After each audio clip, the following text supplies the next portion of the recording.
नमस्कार, आप सभी का स्वागत है हमारे चैनल सुभाष योग सेना पे। आज हम इतिहास के एक ऐसे चरित्र के बारे में बात करने वाले हैं जिसने 10,000 सैनिक लेके 50,000 मुगल सैनिकों का जीना हराम कर दिया था। जी हाँ, वो चरित्र है रानी दुर्गावती। रानी दुर्गावती का जन्म अक्टूबर के 5 1524 में हुआ था। वे बहुत ही हिम्मतवान और होनहार योद्धा थी। उनका जन्म उत्तर प्रदेश के कालिंजर में हुआ था। उनके पिता राजा किरट राय है, जो कि चंदेला राजपूत वंश के हैं। चंदेला राजपूत वंशज के हैं। Never mind.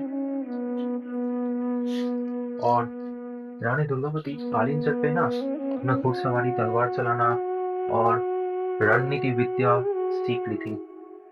और अपना वेद का ज्ञान भी उन्होंने ना यही के लिया था, इस कालिंजर जगह पे।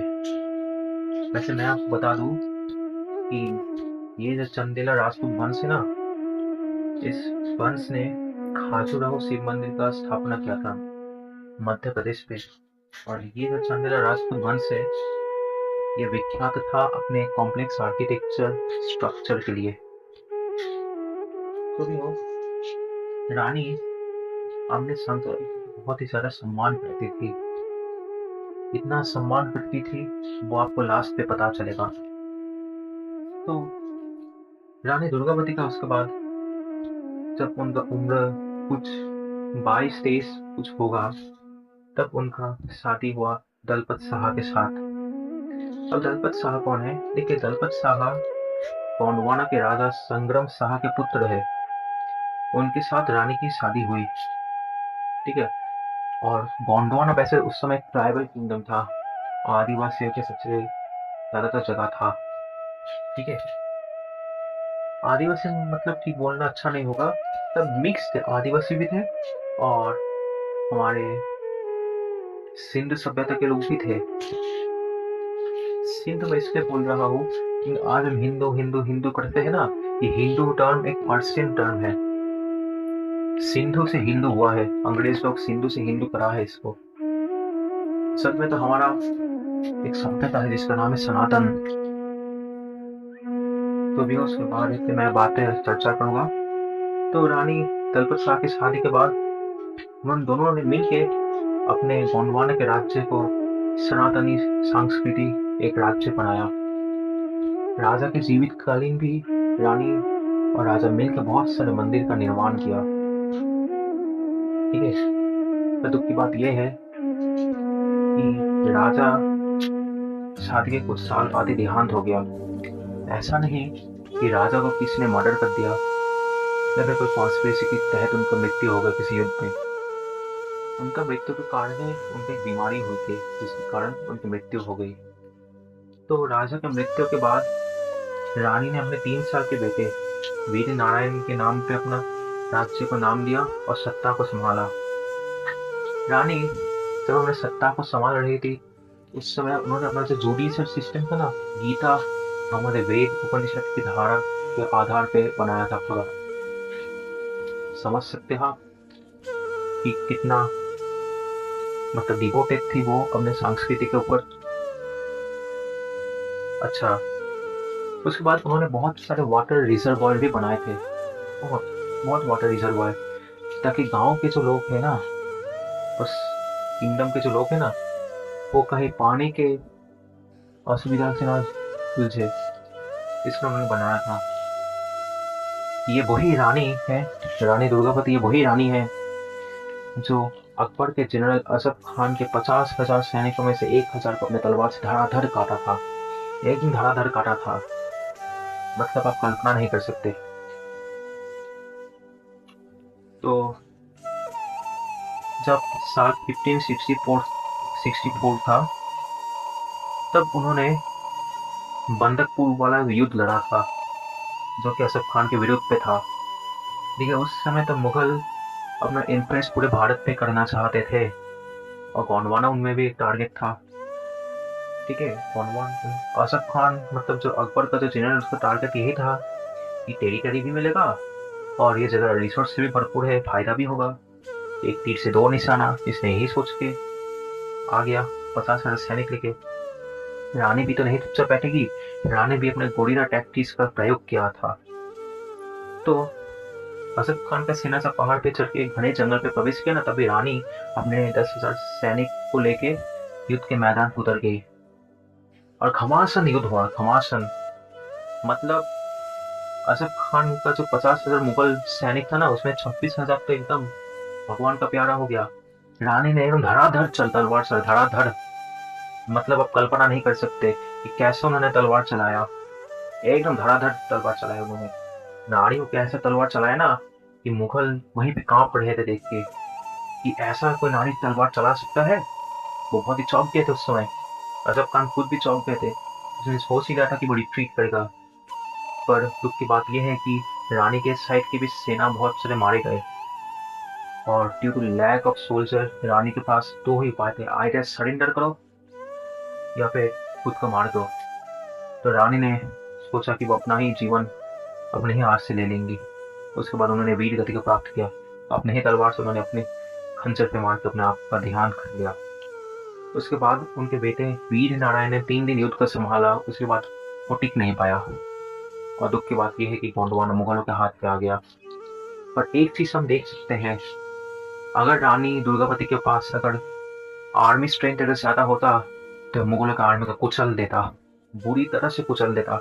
आप देखिए, एक नारी 10,000 सैनिक को लेकर 50,000 में से 26 को एकदम धड़ाधड़ काट दिया। देख सकते हैं, ये है तेजस्वी नारी भारत के।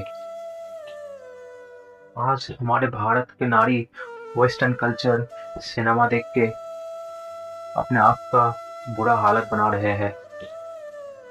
मुझे पता नहीं उनको ये बात क्यों नहीं समझ आती कि भारत का नारी मतलब बहुत ही खतरनाक है। खतरनाक मतलब डेंजरस नहीं, उनका जो तेज है, प्रभाव है, उनका जो डिसीजन पावर है, बहुत ही जबरदस्त है। हमें रानी से एक चीज सीखने को बहुत ही अच्छी तरह से मिला, वो है अपने रूट्स को सम्मान करो। हमेशा अपने रूट्स को सम्मान करो। यही हमें रानी से सीखने को मिलता है। अगर रानी चाहती तो वो अपनी जान प्यारी करके सरेंडर कर ही लेते, पर उन्हें की अपने धर्म को, अपने संस्कृति को वो रिस्पेक्ट करती थी। इसी कारण उन्होंने अपना देहांत किया, अपने आप ही अपने आप को मारा। देहांत मैंने गलत टर्म का यूज किया, मुझे माफ कीजिएगा। अपने ही तलवार से अपना आप कैसे उन्होंने मारा और वीर गति को प्राप्त किया। यही तो है भारत का नारी। आजकल के लोग समझते हैं कि नारी कुछ भी नहीं है, पर नारी, भारत की नारी स्पेसिफिकली ऐसा है कि कल्पना नहीं किया जा सकता। उस जमाने पे हमारे देश की जो नारियां है ना, तो अपने संस्कृति को इतना अच्छी तरह से चर्चा करते थे, उनकी नीति को मानते थे कि लोग उनको छूने का साहस नहीं करता। आप लोग ही देखिए कि असफ खान मतलब रानी को देखिए काप दिया था, वो खुद ही डर गया था, सोच रहा था कि रिट्रीट करेगा, पर देखा कि चलो फाइट करके देख ही लेते हैं। ठीक है, तो हमें रानी के इस छोटी से जीवनी से बहुत कुछ सीखने को मिलता है। वैसे मैंने रानी के जीवनी ढूंढने का बहुत कोशिश किया, पर मिला नहीं, क्योंकि बहुत इंफॉर्मेशन लैक है, लैक ऑफ रिसोर्स। अगर हो सके मैं इसका पार्ट को डिटेल में पूरा करने की कोशिश करूँगा। देखिए, मुगल शासन भारत आने से पहले भारत का ऐसा हालत था ना कि भारत एक भिखारी तब नहीं था। मोनेस्ली नाम का एक अंग्रेज जब भारत आया, तब वो तो देख के चौंक गया था कि भाई भारत में भिखारी नहीं है, तो हम भारत पे शासन कैसे करेंगे। तो उसने एक परिकल्पना बना लिया था कि अगर भारत के संस्कृति को अगर हम तोड़ दे और किसी तरह भारतवर्षियों के दिमाग में ये घुसा दे कि वेस्टर्न वेस्टर्न कल्चर एकदम श्रेष्ठ है, तो फिर एक तरह से भारत का संस्कृति को तोड़ सकते हैं। क्योंकि भारत का जो बैकबोन है वो है हमारा संस्कृति, हमारा सभ्यता। और आजकल के हमारे इतिहास की किताबों में ये सब चीज नहीं दिखाया जाता। कितने शर्म की बात है, बहुत ही शर्म की बात है। आज हमारे इतिहास पे किताब पे अब ना हमें नेता सुभाष चंद्र बोस मिलते हैं, ना हमें बंकिम चंद्र मिलते हैं, ना हमें रानी लक्ष्मीबाई मिलती है, ना हमें चंद्रशेखर आजाद मिलता है, ना हमें राम प्रसाद बिस्मिल मिलता है, ना हमें खुदराम बोस मिलता है, ना हमें ये मिलता है, भगत सिंह मिलता है। सिर्फ गांधी, नेहरू और ये मुगल और अंग्रेज। क्या बताओ, इतिहास का ये दुख की बात है। स्कूल को हम स्कूल के इतिहास को क्रिटिसाइज करते हैं, ओपनली क्रिटिसाइज करते हैं। स्कूल को क्रिटिसाइज करने का तो कोई फायदा नहीं, बोर्ड को क्रिटिसाइज करना होगा हमें। वह जो असली इतिहास है वो बच्चों को जानना बहुत ही जरूरी है। अगर बच्चे हमारे संस्कृति और इतिहास को ना जाने तो वो क्या होंगे। मैं खुद देखा है कि बहुत सारे ट्यूशन सेंटर के बाहर आजकल के लड़का लड़की सिगरेट फूक रहे हैं। भाई क्या दिन देखने को पड़ रहे हैं भाई, बहुत ही खराब दिन है। मुझको खुद ही बहुत ही कष्ट लगता है कि इस भाग्य भूमि भारत देश है जहाँ पे महान संत, महान वीर योद्धा का जन्म हुआ है। और आज आज का जनरेशन युवा समाज क्या कर रहे हैं।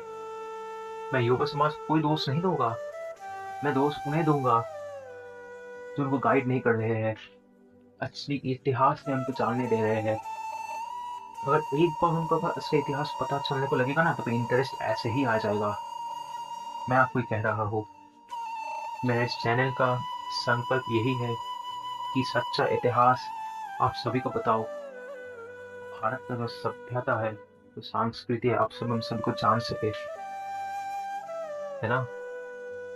मेरा काम है कि भारत का जो आदि वेद, भारत के जो योद्धा, जो वीर, उन सभी के महत्व को सभी के पास पहुंचाना, ताकि लोग उनसे इंस्पिरेशन ले सके, ताकि वो कोई अंधकार पे ना भटके,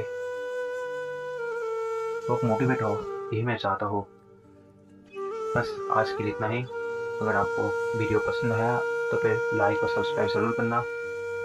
अगर पसंद नहीं आया तो फिर आपको लाइक और सब्सक्राइब करने की जरूरत नहीं है। अगर आपको पसंद नहीं आया, धन्यवाद। आज के लिए इतना ही।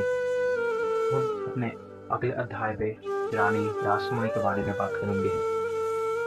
बाय।